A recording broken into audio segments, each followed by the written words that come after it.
When the prince expelled a poor young woman, she whispered, "You have no idea what you've done." The salt air rose from the sea in damp threads, curling through the half-rotted window shutters of the cottage. Lucia Bartolini stirred from the hard cot pressed against the stone wall. Her fingers curled in the thin blanket, still tangled in the remnant of a dream she could no longer grasp. Outside, the tide whispered against the rocks, and the muffled bleating of goats filtered in from the distant hillside. She sat up slowly, brushing a lock of hair from her cheek, already feeling the ache of another day beginning. The cottage stood at the farthest edge of the village, where the earth dropped sharply into the cliffs above the Bay of Naples. It had once been whitewashed, though most of the lime had flaked away over the years. The roof sagged in the corner where a storm had torn away the tiles last spring, and the floor, dirt packed firm by decades of footsteps, was cold even in summer. But it was hers. It was the last place her mother had ever smiled. Lucia moved through the morning with quiet efficiency, feeding the hens and washing her face at the rain basin outside. The water was cool, startling against her skin. She kept her thick brown hair braided, coiling it into a knot beneath a simple linen scarf. Her dress was faded blue wool, the color long leached out by sea wind and sunlight, but the seams were straight, and the hem had been let down twice in the last year. She walked into the village by foot, carrying a small bundle of embroidered cloths wrapped in muslin, work for the parish priest. The children, waiting outside the chapel for their morning lessons, brightened at the sight of her. She smiled at them, softly, only briefly. It was enough. She had always belonged on the edge of things, never quite inside the circle of village life. Her mother, gentle and mysterious, had been a source of both fascination and suspicion. A woman with formal Italian diction, a pearl-studded comb no peasant could afford, and a stubborn silence about her past. Lucia had grown up beneath that shadow, respected but never embraced. By midday, the sky had turned the pale color of tin, and the smell of the wind changed, sharper now, tinged with ash and something foreign. Horses' hooves struck the stones of the main road. Lucia was standing in the chapel's small vestibule, hands dusted with chalk, when she heard the first murmurs ripple through the town square. Carriages, soldiers, a banner. She stepped outside just as the crowd began to gather. Men in livery bearing the crest of Naples dismounted with stiff precision. Behind them came a gilded coach trimmed in black velvet and bronze. The village mayor, old, stooped, and nearly voiceless, hurried to meet them, cap in hand. One of the guards unfurled a parchment and began to read. By order of His Royal Highness, Prince Alessio di Calderari, acting in full authority on behalf of the Ducal Council of Naples, all tenants residing on the coastal ridge of the Porticello settlement are to vacate their dwellings within 2 days' time. The land is to be requisitioned for a military port, effective immediately. Gasps spread through the crowd. Someone wept. A woman cried out the name of her father's vineyard. Lucia stood motionless. She could hear the blood in her ears. Bartolini, Lucia. The name rang in the air like a cracked bell. One of the soldiers approached her, his boots grinding into the packed dirt. You are to surrender your dwelling today. We are instructed to ensure compliance by dusk. She blinked once. There must be a mistake. No mistake. The man stepped aside. From the open door of the carriage, a figure emerged, tall, impeccably dressed in a black velvet doublet with silver fastenings, his boots spotless despite the dust, his gloved hands clasped behind his back. Prince Alessio di Calderari. Lucia had seen portraits in church vestibules, imagined the faces of nobles whose names appeared in missives or sermons, but she had never seen a man like this in flesh. His expression was unreadable, sculpted like marble, cold and impassive beneath the shadow of his plumed hat. His eyes, pale gray and dispassionate, swept the gathering and landed briefly on her. He spoke softly to the man beside him. The orders were confirmed. Lucia walked home in silence. She passed the chapel, the olive grove, the stony path up the hill. Her fingers brushed the faded gate of her cottage one final time. Within minutes they arrived. The soldier stood aside as the prince himself approached. She was at her threshold, her belongings already gathered in a sack beneath the cot, though she had not yet believed she would need them. She looked at him, really looked. He was younger than she'd expected and not as severe, but his stillness made her feel as though she were standing in front of a statue. Lucia Bartolini? Yes. You understand this land has been requisitioned? I do now. Her voice was clear, even as her knees trembled slightly beneath her skirt. He studied her for a second longer. She thought he might speak, offer some justification, some word of decency. He did not. A soldier stepped forward with a rolled parchment. We require you to vacate the premises. Lucia lifted the satchel over her shoulder. With slow, careful movements, she stepped through the doorway of the only home she had ever known. She looked back once. Then she turned to the prince. Her eyes locked on his, steady as stone. You have no idea what you've done, she said. Her voice was soft, not accusing, not angry. But it cut deeper than any scream could have. The words, simple and quiet, unsettled something in him. He said nothing as she walked past him. That night, Lucia slept on the grass outside the chapel, her back to the wall, arms wrapped around her satchel. The villagers avoided her gaze. None approached. The priest offered a blanket, but could not offer her a place to stay. There were eyes everywhere, and no one dared be seen opposing the crown. She did not sleep. The stars wheeled overhead, cold and watchful. Her body ached from the hard ground.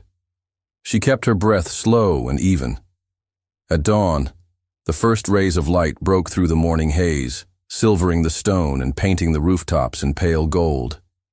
Lucia rose and brushed dust from her skirt. She began walking back to her cottage, though there was nothing left inside.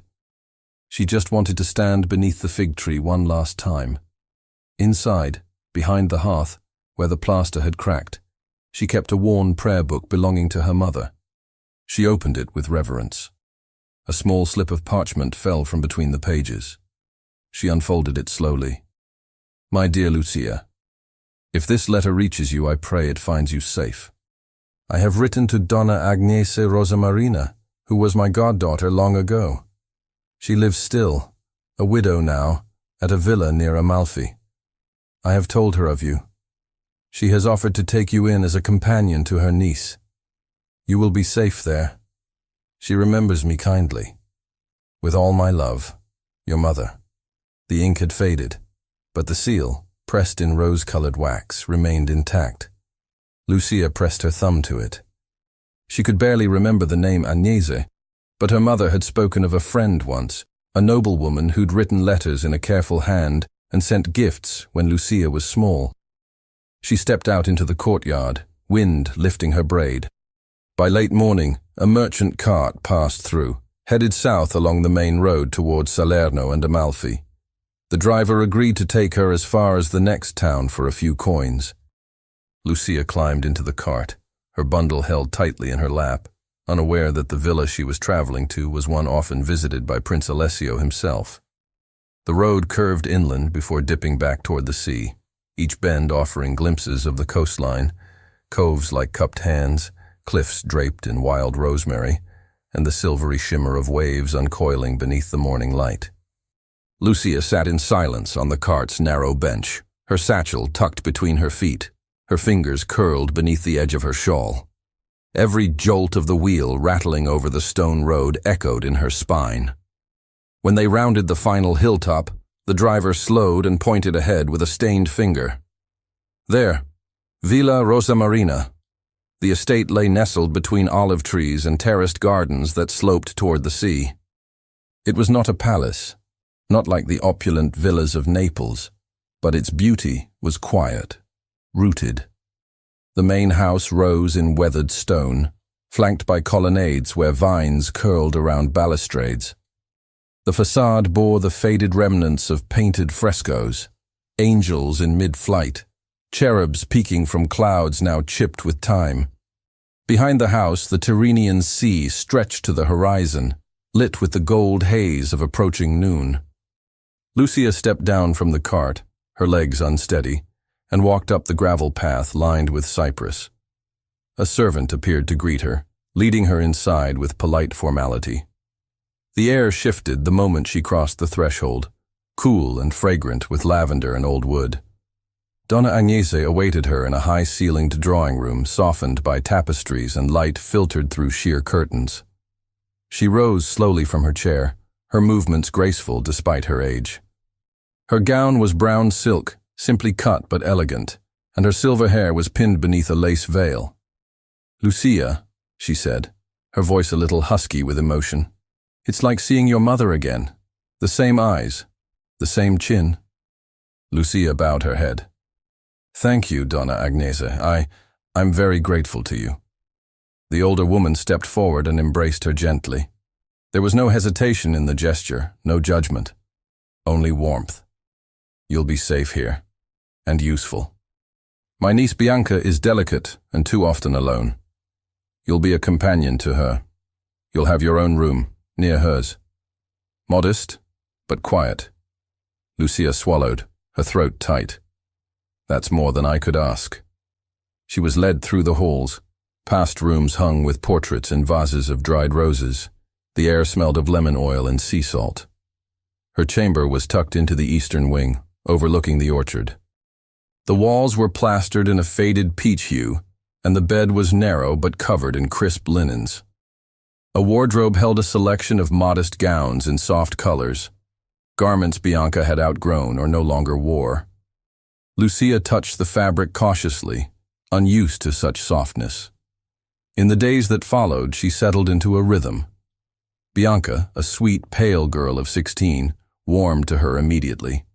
They read together in the afternoons or walked the gardens when Bianca's nerves permitted. Lucia kept to herself otherwise, always aware of the fragile ground she stood on. She did not speak of the village. She did not mention Naples. Her heart remained guarded, her pride wrapped in silence. A week passed before the household began to stir with preparations. Bianca's birthday approached, and Donna Agnese had planned a masquerade, a tradition she maintained in memory of her own youth. Carriages arrived bearing guests from Naples, cousins, distant acquaintances, and favored members of the provincial court. Servants bustled through the halls, stringing ribbons, polishing sconces, arranging platters of preserved lemons and almond sweets. Lucia was not expected to attend the gathering in any formal sense, but she was asked to assist with the music, a task she performed willingly, slipping into the background with quiet grace. The night of the masquerade, she stood near the musicians at the back of the grand salon, her gown a simple creation in pale blue silk, borrowed from Bianca and altered to fit. Her mask, ivory lace stiffened with wax, concealed the upper half of her face. Her hair was pinned up in soft waves, with a single blue ribbon at the nape of her neck. She kept her eyes lowered, noting only the shapes and voices. Men in plumed hats, women in gowns of silk and damask, the sound of laughter amplified by marble and candy. The scent of beeswax, water thickened the air. He entered not with fanfare, but dressed in the rich burgundy tunic of a Roman general, his mask carved in bronze to mimic the heroic faces of ancient statues. Prince Alessio moved through the crowd with effortless command. Guests greeted him with deference, heads turned in his wake. Lucia froze, her breath halting. He had not recognized her. Of course he hadn't. Not here, not among all this artifice. She was no longer the girl in a faded apron, her hands calloused from washing linen. Still, her heart thudded painfully, as if the wound of that day in the village had reopened. He passed near her once, speaking to a pair of ladies in embroidered gowns. But later, as the crowd thinned toward the garden, he stepped through the open doors and paused. Lucia followed instinctively, needing air. The garden was silvered by moonlight, the air cool against her bare neck. The breeze carried the scent of lemon blossoms and sea spray. She lingered near the balustrade, hands pressed to the stone, listening to the music drifting faintly from inside. "You're not dancing," a voice said. She turned. He stood behind her, his mask still on, but his voice unmistakable. "I'm not meant to," she said evenly. "Strange," he murmured. "You seem made for it." His tone wasn't flirtatious. It was thoughtful, curious. She didn't respond. "I don't believe I've seen you before," he added, "and I would remember. I don't often attend such gatherings. You don't sound like a Neapolitan." "I'm not." They stood in silence for a moment, the sounds of the party softening behind them. "Do you live here?" he asked. "I serve the household," she said carefully. "As a companion." "To Bianca?" She nodded. He looked at her for a long moment. "You have an air of contradiction." "How so?" "You seem very much at ease, yet very far away." Lucia held his gaze. "I've had practice." He didn't ask for her name. Something in her tone warned him away from it, but the way he looked at her, studying, uncertain, unsettled her deeply. She dipped her head. "I should go back in." He stepped aside, but his voice followed her. "It was unexpectedly pleasant speaking with you." She walked back into the salon, her heart a riot beneath her bodice. That night, long after the guests had retired and the candles had guttered low, Lucia walked the upper corridor near the gallery. The moon shone through the arched windows, casting light across the tiled floor. Her slippers made no sound. She stopped when she heard voices.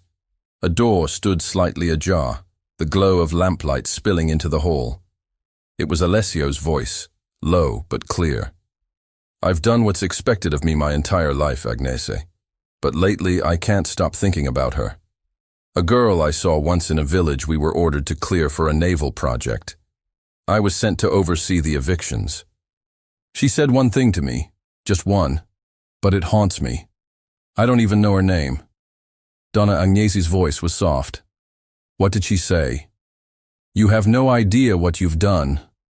Lucia felt her breath catch. "She didn't scream or protest," Alessio continued. "She just looked at me as if I were something beneath her, something unworthy." He let out a quiet laugh, bitter and ashamed. "I've seen thousands of faces. Hers won't leave me." Lucia stepped back from the door, her pulse racing, her hands cold despite the warmth of the corridor. The following morning, Donna Agnese summoned her with a smile and said, "Lucia, I'd like you to accompany Alessio and Bianca to the chapel this afternoon."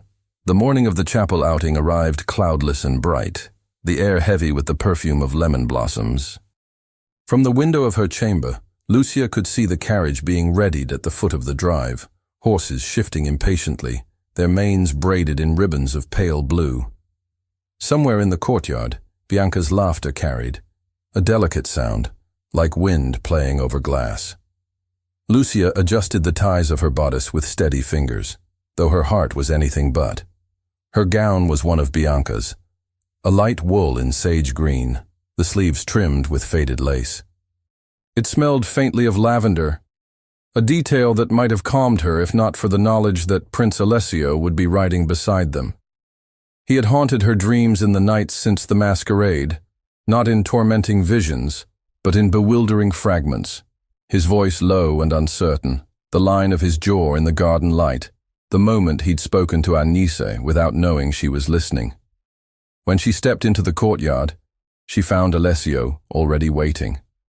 He wore a riding coat of dark navy and a cravat pinned with a small sapphire, nothing ostentatious, but unmistakably expensive.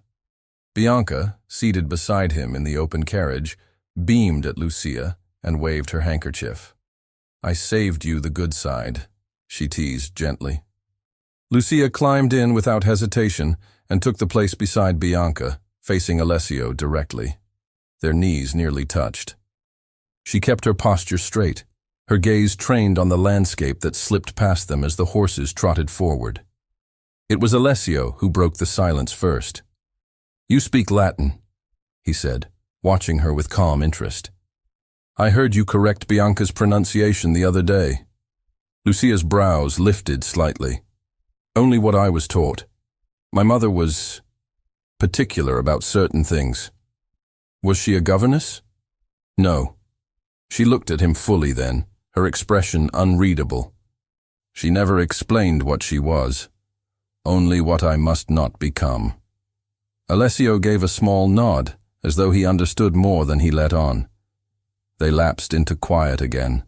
The road narrowed as it wound between olive trees, the silver leaves flickering in the breeze. "I owe you an apology," he said abruptly. Lucia turned to him, wary. For what exactly? For the masquerade. I shouldn't have approached you in the garden. I didn't mean to make you uncomfortable. You didn't. His gaze held hers. You left in a hurry. Perhaps I was needed elsewhere. Or perhaps, he said quietly, you didn't trust yourself to stay. A flush rose along her collarbone, but she did not look away. I've been told, he added, that I have a talent for making people feel judged. You do it with great efficiency. Alessio gave a dry smile. That's the most honest thing anyone said to me in weeks. Lucia studied him for a moment, her wariness shifting into something more reflective. There were lines of fatigue at the corners of his eyes, barely visible but present. The careful polish of his attire could not mask the unease beneath it. At the chapel, the air inside was cool and shadowed. Candles flickered in iron sconces along the walls, and the scent of incense lingered from the morning's mass. Bianca knelt at the front to light a votive. Lucia moved to follow her, but Alessio caught her wrist with a gentle touch. Wait. Their eyes met. His fingers loosened but did not fall away. I don't know who you are, he said softly, but I know what you are. Lucia's voice was calm. And what's that? Someone who sees me too clearly. She pulled her hand free, her skin tingling from the contact. You should be more careful, Your Highness. That sort of clarity can become dangerous. Outside, the sunlight poured over the stone steps. Bianca emerged with a ribbon of wax clinging to her fingers and a look of serene contentment.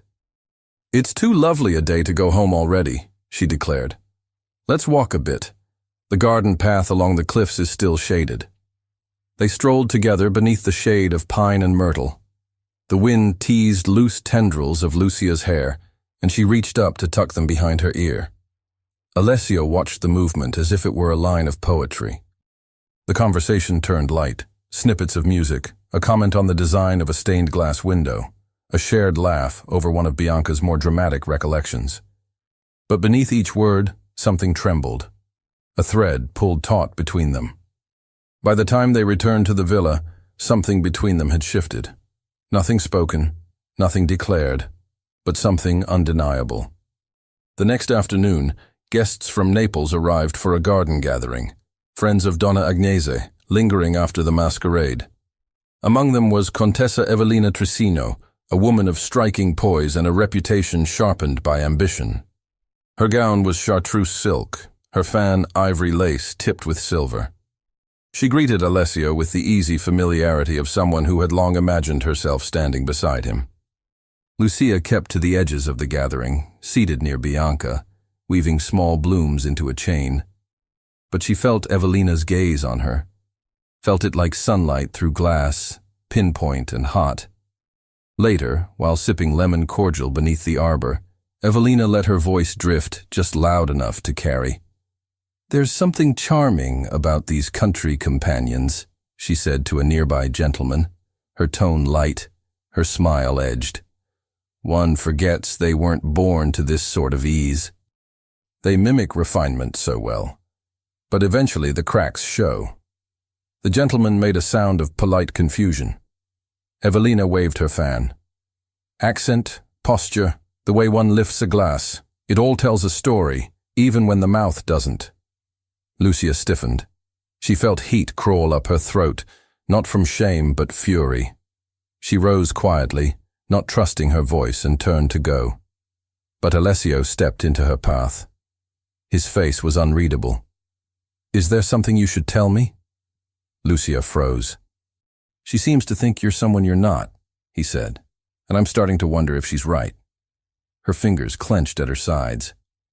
And if I were someone else, what difference would it make? I don't know yet.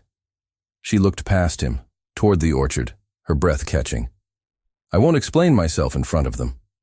You'd rather let them believe the worst? I'd rather not perform for your amusement. With that, she turned and walked away, her steps precise despite the tremor in her hands. Alessio watched her go, his jaw tight, his breath shallow. Then he turned and left the gathering altogether, striding back into the villa. The library stood silent and cool, dust motes drifting through beams of late light. He moved with purpose to the shelf that held estate records and archives. His fingers ran along the spines until he found a ledger bound in cracked leather, an account book nearly 2 decades old. He turned the pages slowly. Names, wages, holdings, servants dismissed. Tenants listed. There. Bartolini, Giovanna, companion to Signora Rosa Marina, dismissed 1672. Referred to as of uncertain origin, possibly nobility in exile. Daughter, Lucia. Alessio stared at the ink until the lines blurred, his stomach hollow. He closed the ledger with a sharp snap and pressed his palm against the cover, knowing with sickening clarity who she was. The drawing rooms of Villa Rosa Marina, once softened by the rustle of silk and the fragrance of lemons, had grown taut with the weight of whispers. They slipped like threads through arched doorways and along marble corridors, gathering with every passing hour. It had taken less than a day for the murmurs to spread. Lucia, the quiet companion, was not who she appeared to be. Names were not spoken directly.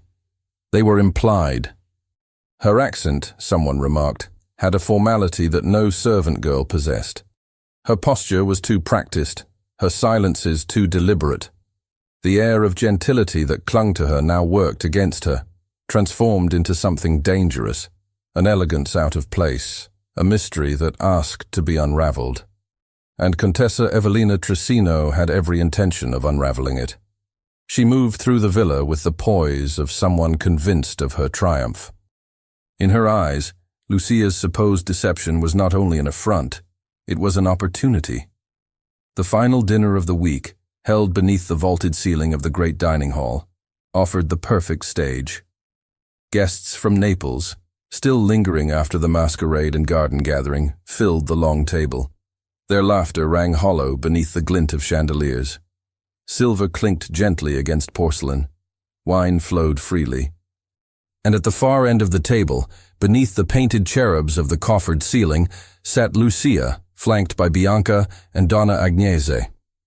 Lucia's gown was a modest dove-gray silk, the sleeves gathered at her wrists, her hair pinned with the same care as always. But her eyes were wary. She felt the weight of attention on her, veiled though it was. Glances darted and fell away. Conversations shifted as she passed. A glance from Alessio at the opposite end of the table met hers only briefly, steady, unreadable but no longer distant. It was Evelina who broke the stillness. "Forgive me," she said, her voice slicing through the hum of conversation like a knife through silk. "But it occurs to me that in all our cheerful hours together, we've somehow never been introduced to our gracious companion.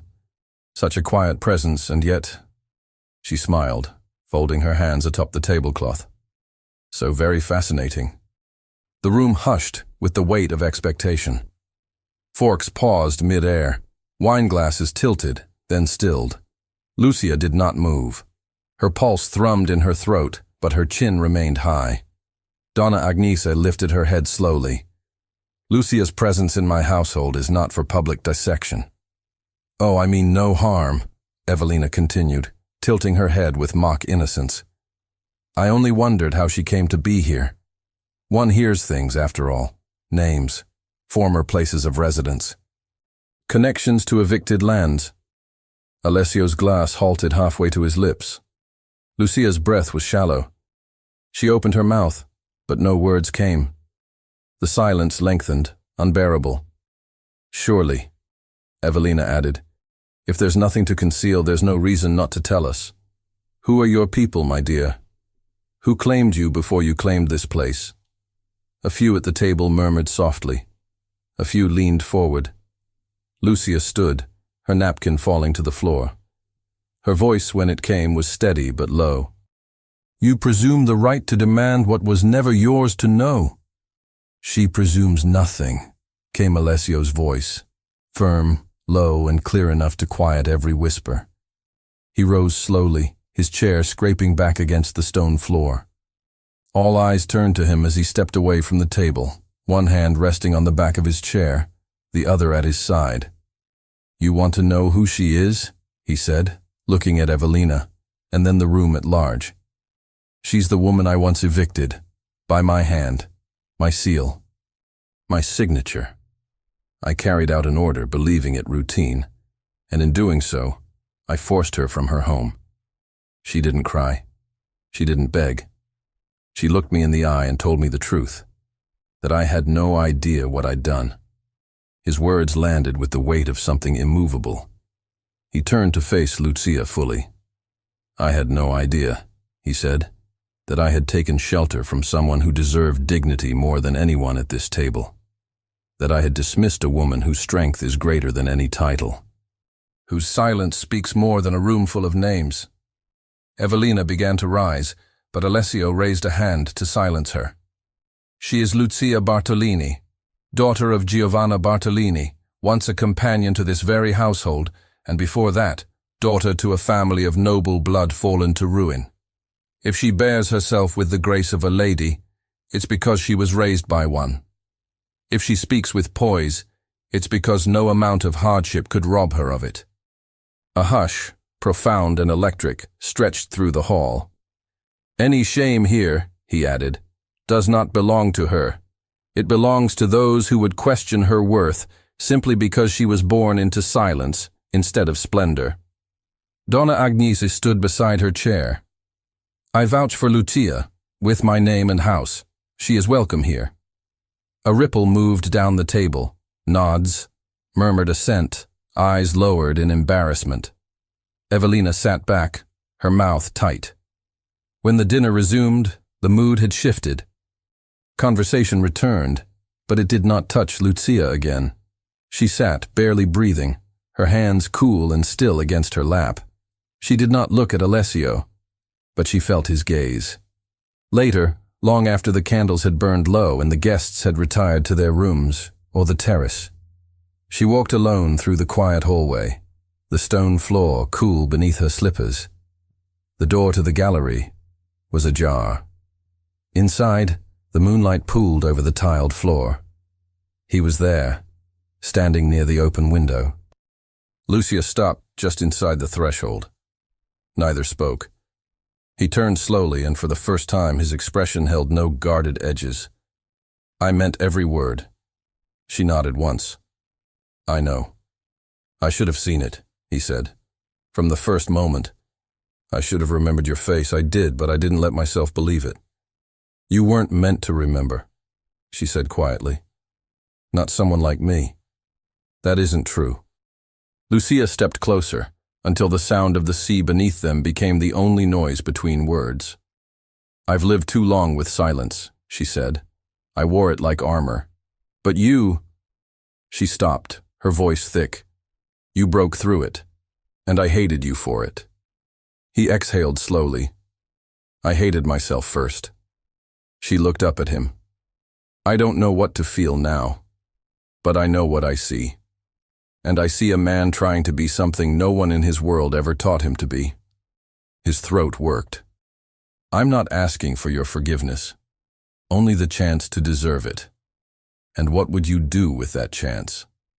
"Anything you asked," he said. "Walk away from all of it. From court. From power. From every lie that has kept me bound. I would leave it behind." She stared at him, her heart beating so hard it hurt. "And what would I be to you then?" she asked. "Everything," he said. "Not as a prince, as a man who chooses you." Lucia's voice was barely audible. "Then you should know. I'll stand beside you. But your father won't yield." Alessio's reply was low, firm and unshaken. "Then let him come." The morning they left for Naples, the wind was calm over the hills of Rosa Marina, the sea a mirror of soft pewter beneath a pearled sky. Lucia stood beside the carriage, her hands folded at her waist, her expression composed but quiet with thought. A cluster of jasmine had begun to bloom along the garden wall, the scent drifting between her and Donna Agnese, who stood nearby with a shawl pulled tightly across her shoulders. "You do not need my permission, child," Agnese said gently. "But you have it all the same. You always had it." Lucia turned to her.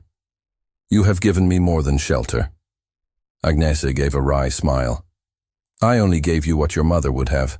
The rest, you've taken with your own strength." They embraced briefly. When Alessio emerged from the villa, in a dark traveling coat, Agnese inclined her head toward him in the dignified fashion of her generation. He bowed to her in return, but his eyes found Lucia immediately. He offered his hand, and she placed hers in his without hesitation. They rode together in silence for a long stretch of the journey, the road winding through the ochre hills and cypress groves, passing vineyards just beginning to green. Naples rose from the coastline like a dream remembered. Sunlit domes, narrow streets, rooftops crowded like feathers in a wing. The palace loomed near the city's heart, its gates wrought of iron and dignity. As the carriage entered the courtyard, servants stepped aside with curious glances, unsure whether to bow. Inside, the halls smelled of beeswax and marble dust, the air colder than memory. Lucia remained in the antechamber as agreed, while Alessio went alone to face his father. The Duke of Calderari waited in a private audience chamber lined with maps and heirlooms, things Alessio had once admired as a child and later come to despise. The man behind the desk was tall, composed, with silver-streaked hair and a bearing of inflexible pride. He did not rise when Alessio entered. "I was told you were returning," the Duke said, "though I hadn't expected you would come bearing scandal." Alessio met his gaze without hesitation. "I come with truth, not scandal." "Truth?" The Duke leaned back in his chair, fingers steepled.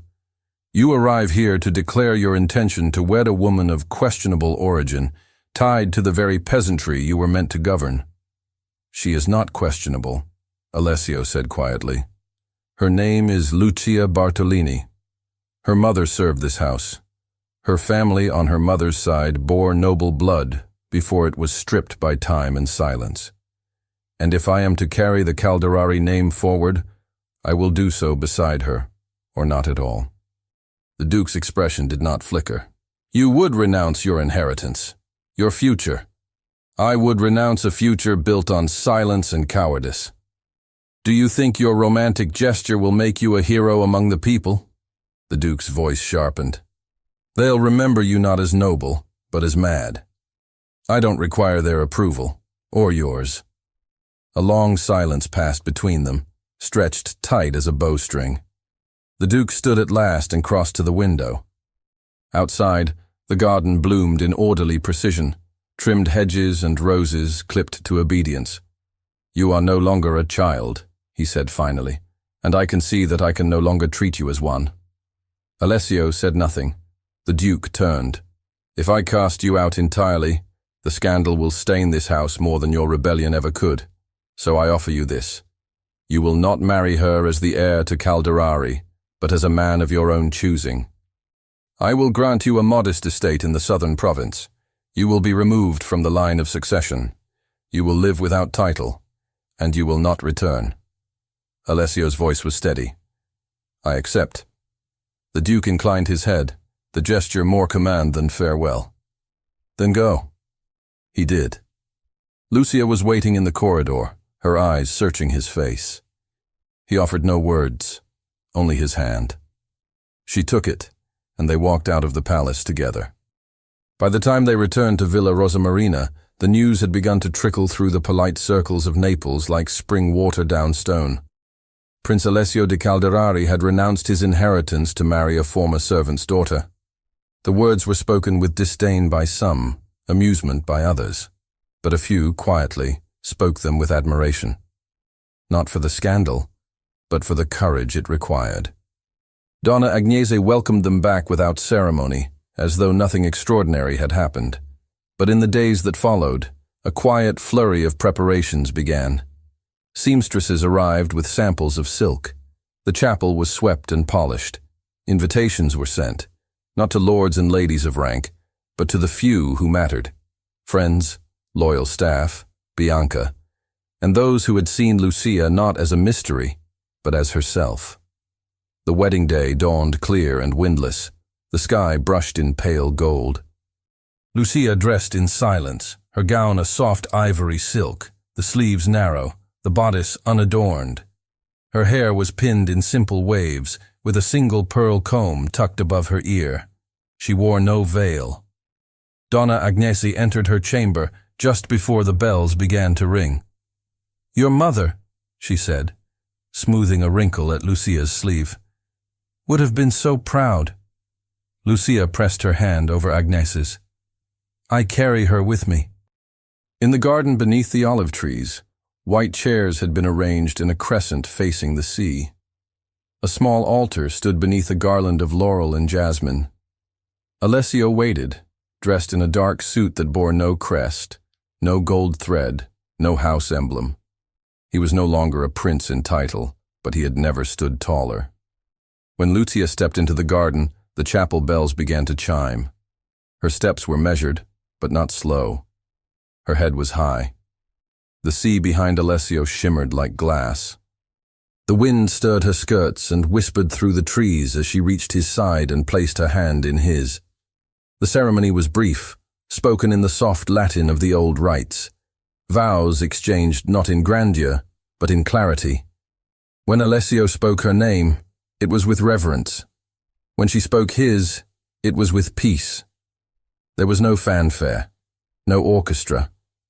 Only the waves, the wind, and the sound of Bianca crying quietly into her handkerchief beside Agnese. When the words were said and the rings exchanged, Alessio leaned forward and pressed a kiss to Lucia's lips, light, steady, and certain. Later that evening, as twilight wrapped itself over the hills, they walked together barefoot along the shore, their shoes left behind on the warm sand. The water lapped at their ankles, and the last of the sunlight painted their shadows long across the earth. Lucia's hand was wrapped in his. She said nothing for a long time, letting the rhythm of the sea fill the silence between them. Then, quietly, he said, "I understand now." She turned to him, her smile soft, the wind tugging at the hem of her gown. "So do I. Thank you so much for listening to this story all the way to the end. We hope it moved you as much as it moved us while telling it. We'd love to hear your thoughts. What did you think of the story? Leave us a comment telling us where you're listening from and what you liked the most. On a scale of 0 to 10, how would you rate this story? If you enjoyed this story, don't forget to subscribe to the channel and give it a like to show your support. That really motivates us to keep creating and sharing more stories full of emotions and life lessons. And before we say goodbye, we'd like to remind you that on the end screen, you'll see a recommendation for another exciting and charming story. If you'd like to enjoy it, just click on the video. Thank you once again for being here, and we'll see you in the next story.